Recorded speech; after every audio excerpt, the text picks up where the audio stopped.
Assalamualaikum warahmatullahi wabarakatuh. Selamat datang pada video pembelajaran program pendidikan kesetaraan paket B PKBM Gandisena pada mata pelajaran Bahasa Indonesia kelas 9, modul 11, ungkapan perasaan. Unit 2, berkarya dengan puisi. Menelaah unsur pembangun puisi. Yang pertama, struktur fisik puisi. Ada diksi, penggunaan banyak makna konotatif, maka terjadilah penyimpangan bahasa. Penyimpangan tersebut adalah penyimpangan semantis dan penyimpangan sintaksis. Penyimpangan semantis yaitu menunjuk makna ganda, contohnya pada kata pagiku, petang datang, dan padang bakti. Bagi penyair, pagiku adalah masa muda, petang datang adalah umur yang sudah tua, dan padang bakti adalah masa depan cerah. Yang kedua, penyimpangan sintaksis. Seperti pada kalimat menyesal tua tiada guna, padahal menurut kaidah yang benar adalah tidak ada gunanya menyesal di hari tua. Yang kedua, struktur imaji. Di dalam puisi ini terdapat beberapa pengimajian. Di antaranya pengimajian penglihatan terdapat pada kutipan berikut ini. Kini petang datang membayang. Yang ketiga, kata konkret.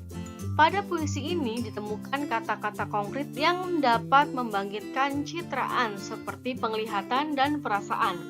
Kata konkret yang ditemukan dalam puisi Menyesal karya Ali Hazmi merupakan kata-kata seperti contohnya melayang, membayang, batang, barisan, dan padang bakti. Yang keempat, struktur majas. Majas yang terdapat dalam puisi Menyesal karya Ali Hazmi adalah majas repetisi. Yang kelima, rima atau ritme. Terdapat dua macam rima. Pertama, rima silang yang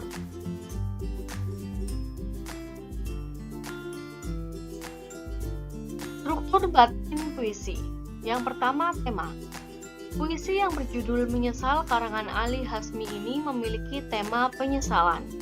Dalam puisi ini tergambar sebuah penyesalan yang datang di masa tua karena pada masa mudanya ia telah lalai dan lengah sehingga di masa tua ia hidup sengsara dalam sebuah penyesalan yang dalam. Yang kedua, struktur batin rasa. Puisi Menyesal karya Ali Hazmi merupakan ungkapan rasa penyesalan yang teramat hangat, di mana dalam puisi tersebut ia menjelaskan bahwa penyesalan di masa tua itu sangat tidak mengenakan dan sangat pedih. Oleh karena itu, penyair tidak ingin generasi muda saat ini merasakan penyesalan yang sama dengannya. Sehingga penyair menyuruh generasi muda agar mempergunakan masa muda.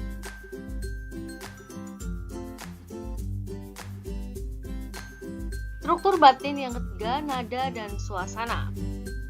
Nada dalam puisi merupakan gambaran nada-nada sedih, kecewa, dan penyesalan dalam penyampaian puisi ini, karena banyak bait-bait puisi tersebut yang mengandung kata penyesalan.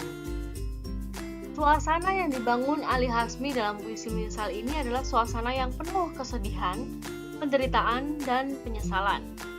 Namun, di bait terakhir penyair membangun suasana tegas, di mana penyair menyuruh para pemuda untuk menata masa mudanya dengan sebaiknya. Struktur batin yang keempat adalah amanat. Amanat dalam puisi Menyesal karya Ali Hazmi yang dapat saya simpulkan adalah sebagai berikut. Yang pertama, manfaatkanlah masa mudamu sebaik mungkin agar tidak menyesal di hari tua. Yang kedua, penyesalan di kemudian hari atau masa tua tidak berguna, oleh karena itu, lakukan yang terbaik di masa mudamu. Terakhir, penyesalan di masa tua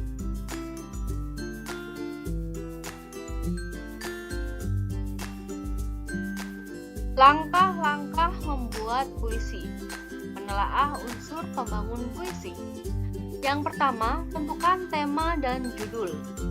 Pertama, pilihlah satu tema yang kita inginkan sebagai acuan dalam membuat puisi agar puisi kita lebih menarik.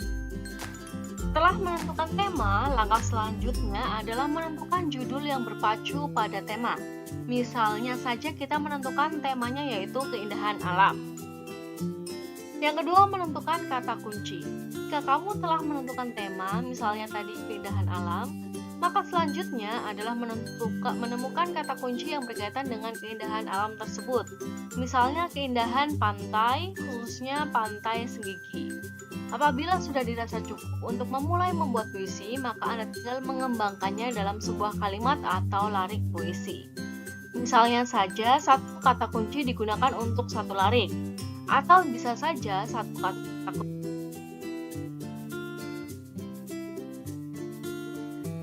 Yang ketiga, menggunakan gaya bahasa. Langkah menulis puisi selanjutnya adalah dengan menggunakan gaya bahasa dengan majas. Misalnya majas perbandingan atau majas metafora. Yang keempat, kembangkan puisi seindah mungkin. Selanjutnya adalah mengembangkan semua langkah di atas menjadi puisi yang indah. Susun kata-kata, larik-larik puisi menjadi bait-bait. Kembangkanlah menjadi satu puisi yang utuh dan bermakna. Kamu harus ingat bahwa puisi bukanlah sebuah artikel. Tulisan yang kamu buat untuk puisi harus ringkas, padat, sekaligus indah. Pilihlah kata yang sesuai yang mewakili unsur. Demikian pembahasan mengenai modul 11 unit 2. Kami dari PKBM Gadis Sena mengucapkan terima kasih. Sampai jumpa pada video-video pembelajaran berikutnya. Wassalamualaikum warahmatullahi wabarakatuh.